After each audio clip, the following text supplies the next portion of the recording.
12월을 맞으면서 저도 금년 한 해가 나에게는 어떤 한 해였는가 하는 생각을 해봤습니다.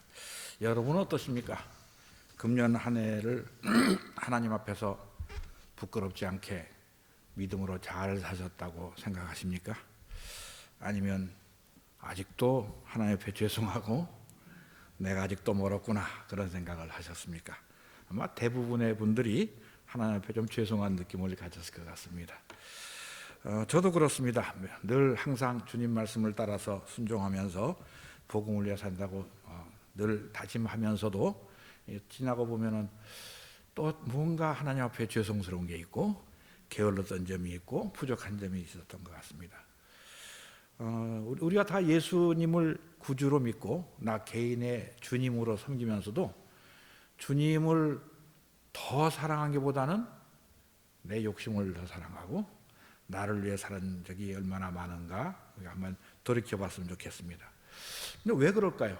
우리가 예수님께서 전능하신 하나님의 독생자시오 하늘 보좌를 버리고 이 세상에 오셔서 우리를 위해 십자가에 죽으셔서 우리를 죄와 사망의 권세에서 구원하셨는데 우리는 왜 여전히 이 세상을 사랑하고 재물을 사랑하고 쾌락을 사랑하는 것일까?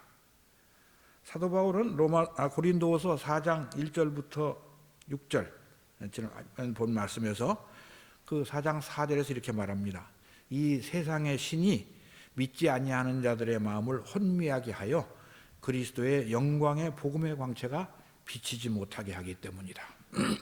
우리가 예수님이 어떤 분인가를 안다면은 변화산상에서 예수님의 변화된 모습을 본 베드로가 산을 내려가지 않으려고 했던 것처럼 주님과 함께 사는 것이 정말 가장 좋은 것임을 알았을 것입니다.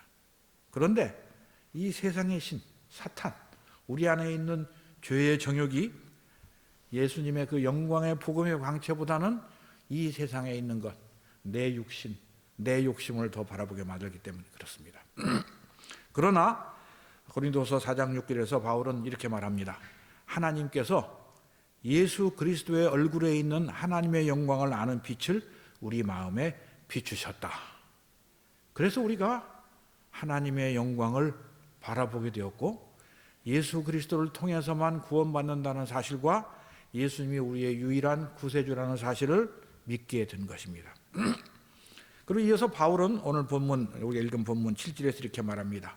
우리가 이 보배를 질그릇에 가졌으니 이는 심히 큰 능력은 하나님께 있고 우리에게 있지 아니함을 알게 하려 함이라.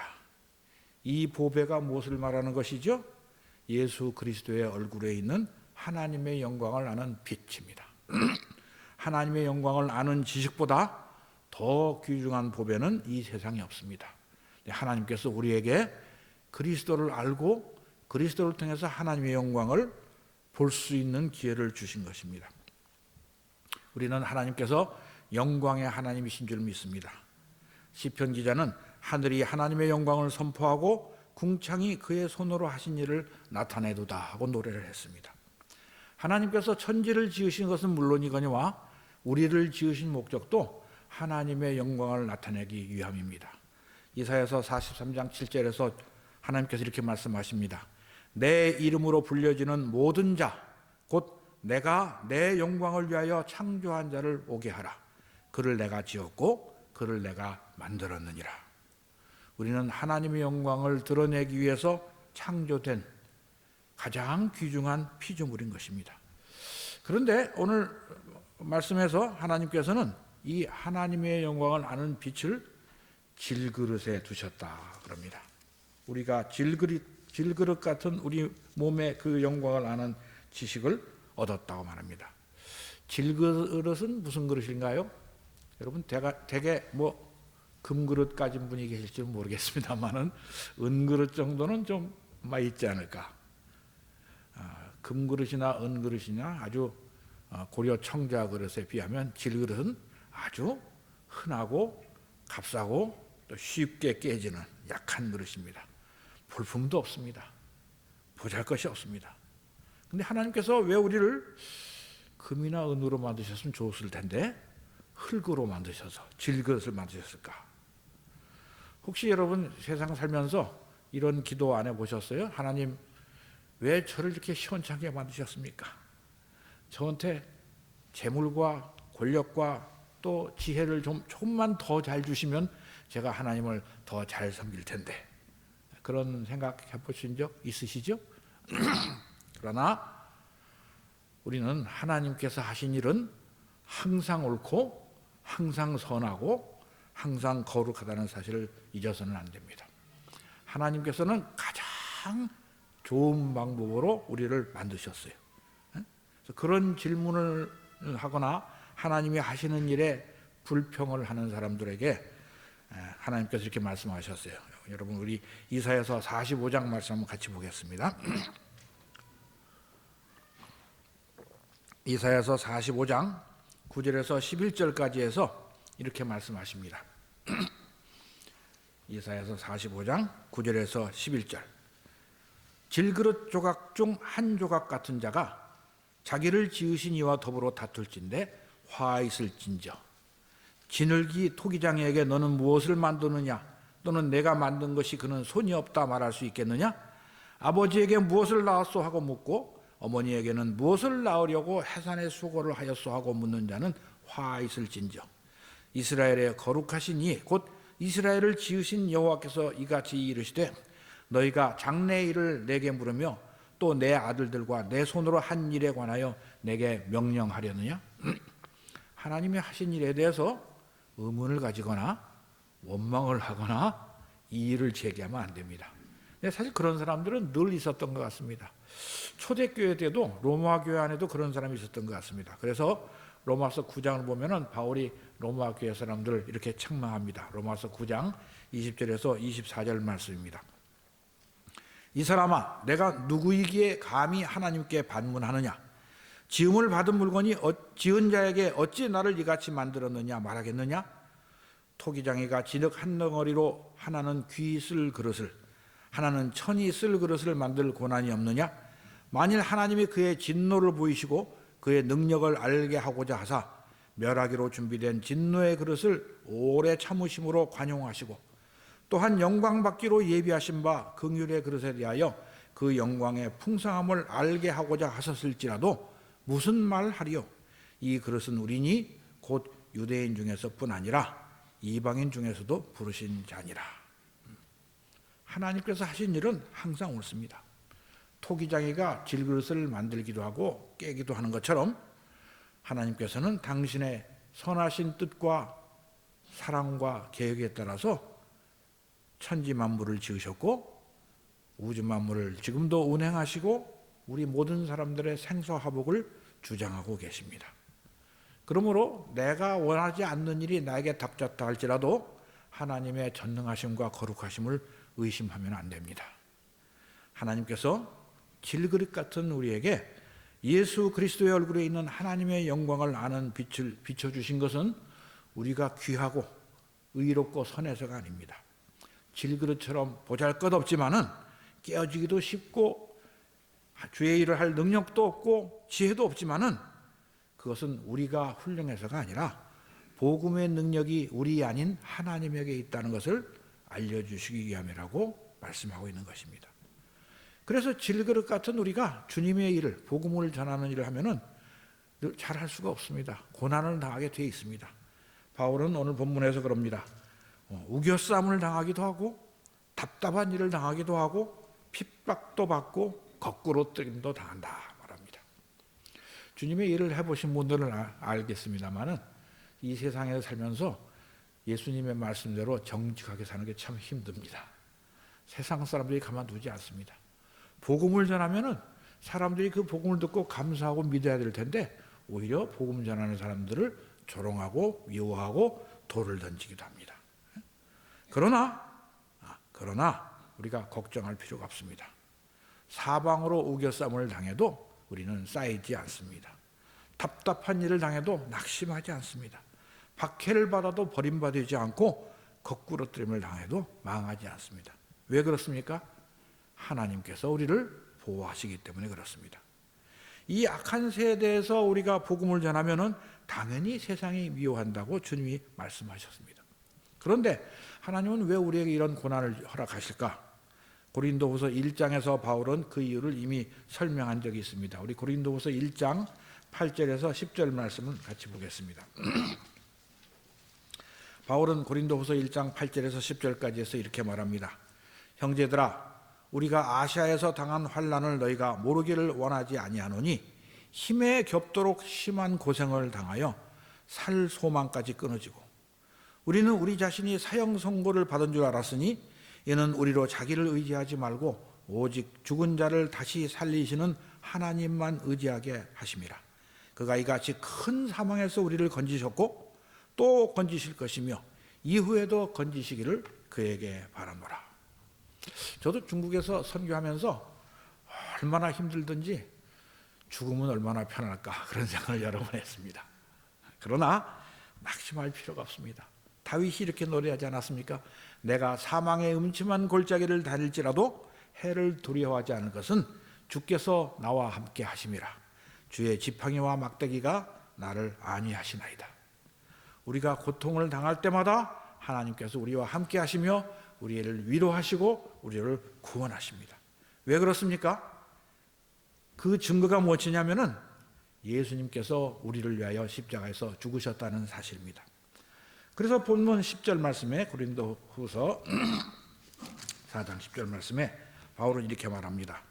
우리가 항상 예수의 죽음을 몸에 짊어짐은 예수의 생명이 또한 우리 몸에 나타나게 하려 함이라. 예수님께서 왜 십자가에서 죽으셨습니까?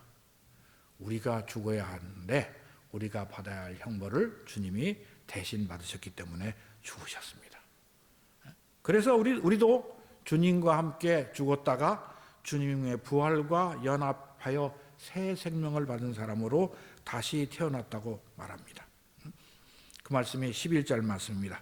우리 살아있는 자가 항상 예수를 위하여 죽음에 넘겨짐은 예수의 생명이 또한 우리 죽을 육체에 나타나게 하려 함이니라.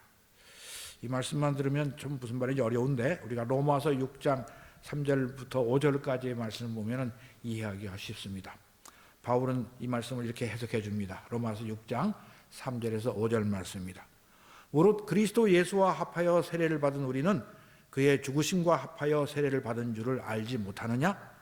그러므로 우리가 그의 죽으심과 합하여 세례를 받음으로 그와 함께 장사되었나니 이는 아버지의 영광으로 말미암아 그리스도를 죽은 자 가운데서 살리심과 같이 우리로 또한 생명 가운데서 행하게 하려 함이라. 만일 우리가 그의 죽으심과 같은 모양으로 연합한 자가 되었으면 그의 부활과 같은 모양으로 연합한 자도 되리라. 우리가 항상 예수를 위해 죽음에 넘겨진다는 말씀은 이제까지 살아왔던 우리의 육신의 삶을 말합니다. 바울이 갈라디아서 2장 20절에서 이렇게 고백하지 않았습니까? 내가 그리스도와 함께 십자가에 못 박혔나니 그런즉 이제는 내가 사는 것이 아니요 오직 내 안에 그리스도께서 사신 것이라. 이제 내가 육체 가운데 사는 것은 나를 사랑하사 나를 위하여 자기 몸을 버리신 하나님의 아들을 믿는 믿음 안에서 사는 것이라. 예수 믿는 사람들은 우리의 육체의 생명을 십자가에 못 박아 버린 사람들입니다. 그리고 그리스도의 부활과 함께 연합하여 새로운 생명, 그리스도 안에서 태어난 새로운 피조물로 다시 태어난 것입니다. 예수의 생명이 또한 우리 죽을 육체에 나타나게 된 것입니다. 그래서 우리는 이 땅에서 살면서 세상 사람들처럼 옛날에 살던 것처럼 살면 안 됩니다. 요즘 세상 사람들은 어떻게 살아갑니까? 교만하고 이기적이고 육신의 정욕을 따라 삽니다. 그러나 우리들은 육신을 따라 살 수 없습니다. 무엇을 따라 살아야 됩니까? 성령을 따라 살아야 됩니다. 로마서 8장 13절에서 바울은 이렇게 말합니다. 너희가 육신대로 살면 반드시 죽을 것이로되 영으로서 몸의 행실을 죽이면 살리니 무릇 하나님의 영으로 인도함을 받는 사람은 곧 하나님의 아들이라. 그래서 우리들은 이 세상을 살아가면서 자기를 위해 살아가면 안 됩니다. 바울이 로마서 14장 7절에서 이렇게 말했죠. 우리 중에 누구든지 자기를 위하여 사는 자가 없고 자기를 위하여 죽는 자도 없도다. 우리가 살아도 주를 위하여 살고 죽어도 주를 위하여 죽나니 그러므로 사나 죽으나 우리가 주의 것이로다. 혹시 금년 한 해 살아온 것을 돌이켜보면서 내가 너무 나만 위해 살았구나 하는 마음이 드시는 분이 계시면 지금 빨리 회개하시기 바랍니다. 우리는 주를 위해 살다가 주를 위해 죽어야 되는 사람들입니다. 자기를 위해 살아본 사람들은 잘 알 겁니다. 아무리 애를 써도 마음대로 되지 않습니다. 우리가 이 세상에 살면서 자기 욕심을 채우려고 무슨 계획을 세우고 사업을 했을 때 마음대로 되는 일이 있습니까? 사실 우리는 우리의 머리카락 하나도 더 나게 할 수 없습니다. 키를 한 치도 더 늘릴 수가 없습니다. 우리의 생사화복은 하나님께서 주장하시는 것입니다. 그래서 내가 질그릇처럼 보잘것없다는 그런 존재라는 사실을 기억해야 됩니다. 그러나 내 안에 계신 우리 주 예수 그리스도는 영원하시고 그분의 구원의 사역을 전파해야 되는 이 복음은 우리에게 가장 귀중한 보배가 되는 것입니다. 그래서 우리는 우리의 삶을 통해서 날마다 예수 그리스도께서 증거되게 해야 되는 것입니다. 복음을 전하는 사람들이 자기를 전하면 안 되는 것처럼 우리는 내가 사는 것이 아니라 내 안에서 그리스도께서 살게 해야 됩니다. 그것이 바로 12절 말씀입니다. 사망은 우리 안에서 역사하고 생명은 너희 안에서 역사하느니라. 여기 말하는 사망은 우리 옛사람이 죽어야 된다는 뜻이고 생명은 예수를 믿고 다시 태어난 거듭난 생명을 말하는 것입니다. 우리는 이렇게 해서 새 언약의 일꾼이 되었습니다. 그래서 우리가 날마다 죽어야 됩니다. 바울도 그랬죠. 형제들아 내가 그리스도 예수 우리 주 안에서 가진 바 너희에 대한 나의 자랑을 두고 단언하노니 나는 날마다 죽노라. 사실 우리가 내 육체와 함께 그 정욕과 정과 욕심을 십자가에 못 박았다고 생각했는데 돌이켜보면 다시 살아나 있을 때가 많습니다. 그래서 우리는 날마다 우리의 육신의 정욕을 십자가에 못 박아야 됩니다. 그래서 주를 위해 고난받는 것을 사모하는 것이 믿는 자들의 자세인 것입니다. 사도 바울은 골로새서 1장 24절부터 29절까지 이렇게 말합니다. 나는 이제 너희를 위하여 받는 괴로움을 기뻐하고 그리스도의 남은 고난을 그의 몸된 교회를 위하여 내 육체에 채우노라. 내가 교회의 일꾼 된 것은 하나님이 너희를 위하여 내게 주신 직분을 따라 하나님의 말씀을 이루려 함이니라.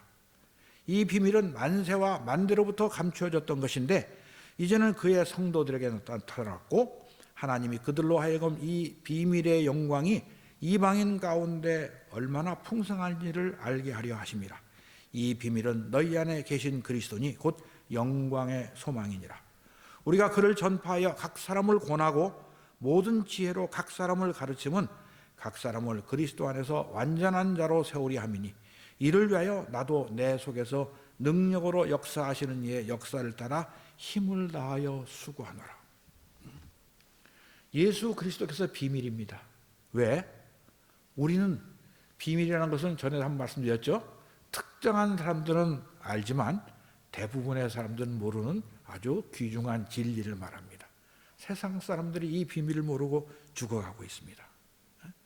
바울은 그 비밀을 알았기 때문에 일생 그리스도의 복음을 전하는 일에 자기의 삶을 바치고 목숨까지 바쳤던 것입니다.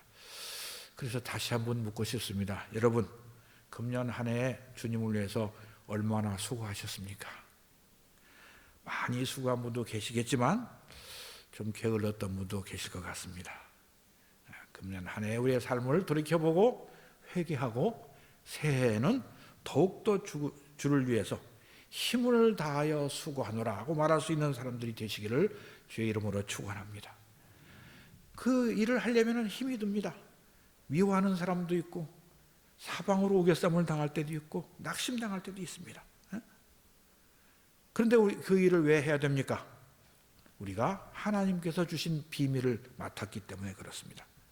주를 위해 고난을 받으면 주의 복음을 위해 고난을 당할 때 하나님께서 주실 영광이 얼마나 큰지 알기 때문에 그렇습니다. 장차 우리에게 나타날 영광은 우리가 당할 고난과 좋게 비교할 수 없다고 말씀했습니다. 사실 우리가 이 세상에 살면서 예수 그리스도를 전하는 일처럼 보람 있는 일은 없습니다. 힘을 다하여 그리스도를 전해야 됩니다. 내가 수고해서 한 사람이 복음을 듣고 그가 구원을 받는다면은 하늘에서 하나님께서 기뻐하시고 천사들이 노래할 것입니다. 그런데 그 상이 죽어서 천국에 가서만 받는 것은 아닙니다. 이 땅에서 주를 위해 수고하면은 고생만 하다가 많은 것처럼 생각하시겠지만 그렇지 않습니다. 하나님께서 주시는 놀라운 상이 있습니다.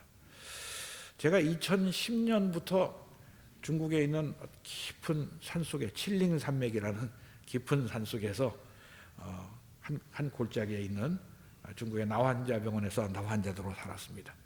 거기는 보이는 게 산하고 하늘하고 나환자밖에 없어요. 마을에까지 내려가려면 한 차 타고 한참 가야 됩니다.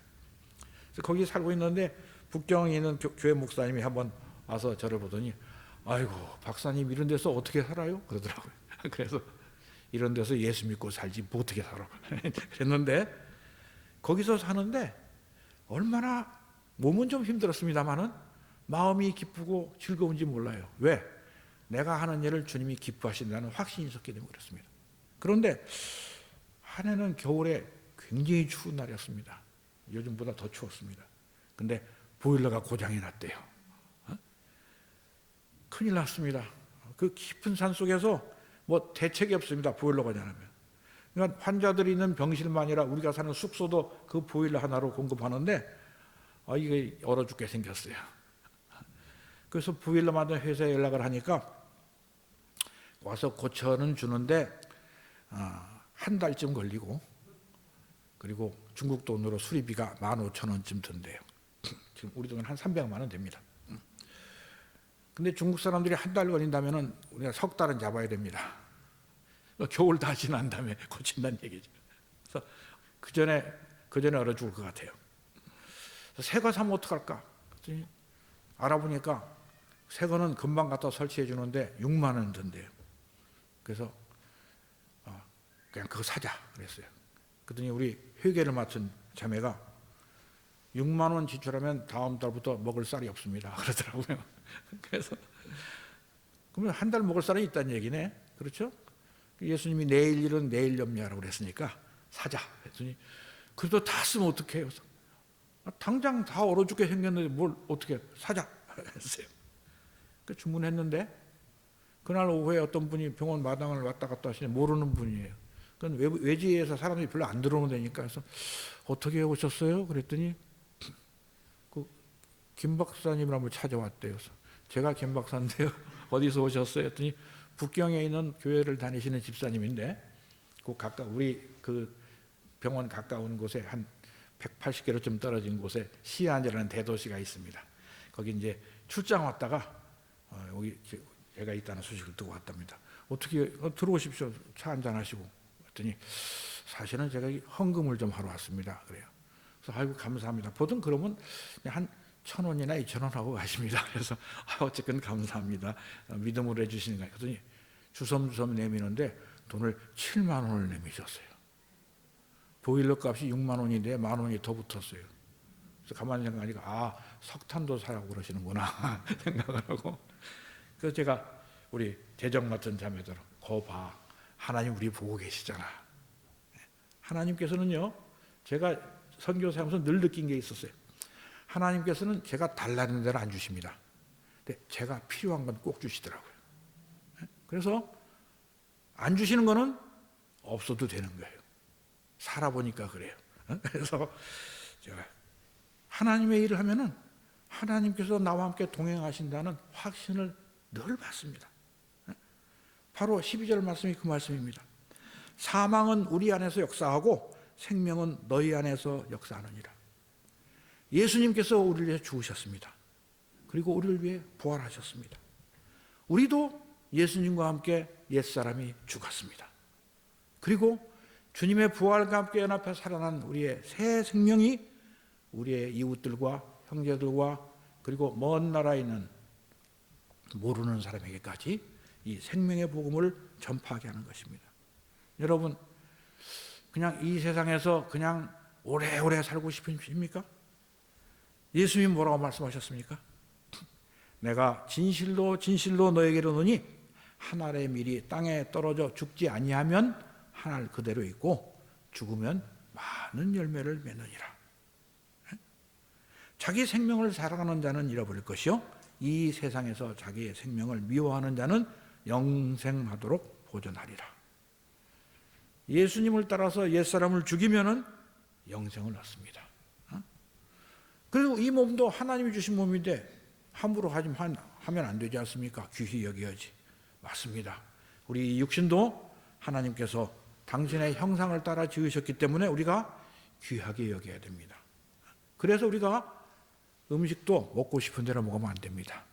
절제하고 건강에 나쁜 건 피하고 매일매일 운동도 하고 식이요법도 하면서 잘 보존해야 됩니다. 그런데 그러면서 또한 우리 이 몸이 아닌 육신에 속한 정욕은 십자가에 못 박아야 됩니다. 우리가 그 죄 때문에 죽을 수밖에 없게 되었을 때 예수님께서 우리를 대신하여 죽으셨기 때문에 우리도 주님과 함께 옛사람을 죽여야 되는 것입니다. 주님은 우리에게 이렇게 말씀하셨어요. 누구든지 자기 목숨을 구원하고자 하면 잃을 것이요 누구든지 나와 복음을 위하여 자기 목숨을 잃으면 구원하리라. 사랑하는 성도 여러분, 여러분의 삶이 내 것이다 생각하십니까? 안 그렇습니다. 우리의 생명은 하나님께서 창조해 주셨고 예수 그리스도께서 십자가의 보혈로 우리를 구속하신 생명인 것입니다. 그래서 우리는 예수님의 명령에 따라 살아야 됩니다. 예수님께서 뭐라고 말씀하셨습니까? 내 계명은 곧 내가 너희를 사랑한 것 같이 너희도 사랑하라 하는 이것이니라. 사람이 친구를 위하여 자기 목숨을 버리면 이보다 더 큰 사랑이 없나니 너희가 내가 명하는 대로 행하면 곧 나의 친구라. 예수님께서 우리를 위하여 십자가에 못 박혀 죽으셨습니다. 자신의 생명을 버리시면서 우리를 사랑하셨습니다. 그래서 우리도 하나님께서 주신 이 생명을 주님을 사랑하고 이웃을 사랑하는 데 사용해야 됩니다. 요즘 사람들은 너무 이기적이어서 자기 것을 빼앗기는 것을 못 견딘다고 합니다. 그러나 예수 믿는 사람들은 내 것을 가지고 남을 섬기는 데 써야 됩니다.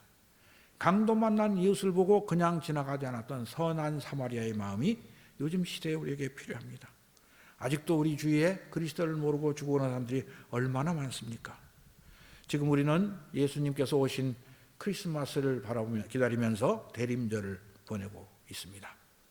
크리스마스에 이 세상에 오신 그 주님, 십자가에 달려 피 흘려 죽으시고 죽음에서 부활하시고 승천하시던 주님이 다시 오실 것입니다. 우리는 다시 오실 주님을 더 고대해야 됩니다. 주님이 다시 오셨을 때 여러분에게 물어보실 것입니다. 그 보배를 질그릇 같은 너에게 주었는데 내가 얼마나 나를 위해 수고했느냐고 물으실 것입니다. 여러분, 금년에 한 명도 복음을 전하지 않았다면 예수님 만날 때 부끄러우시겠죠? 내년에는 그런 일이 없기를 바랍니다. 아직 금년이 남았기 때문에 더 할 수 있습니다. 한 죄인 한 사람이 회개하는 것을 하나님께서 얼마나 기뻐하시는지 잘 아시지 않습니까? 그러므로 우리는 우리의 남아있는 삶을 주님을 위해 사용해야 됩니다.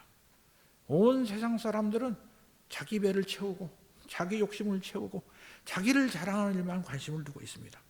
그러나 우리는 예수 그리스도께서 우리를 위하여 목숨을 버리셨기 때문에 우리도 그 사랑을 알고 우리도 형제들을 위하여 목숨을 버리겠다는 마음으로 주님의 뒤를 따라가야 됩니다.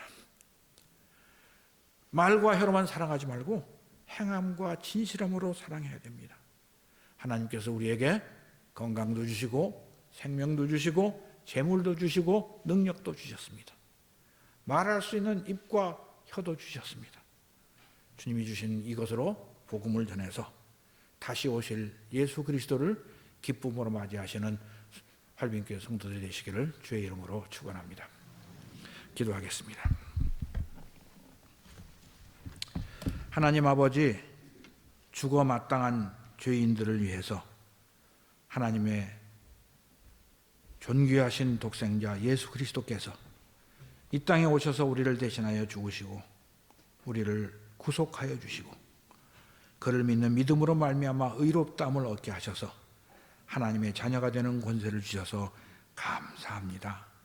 우리가 그 은혜를 알고 예수를 믿어서 하나님의 자녀가 되었사오니 하나님께서 주신 그 그리스도의 얼굴에 있는 하나님의 영광을 아는 빛을 받았으니 그 빛을 온 세상에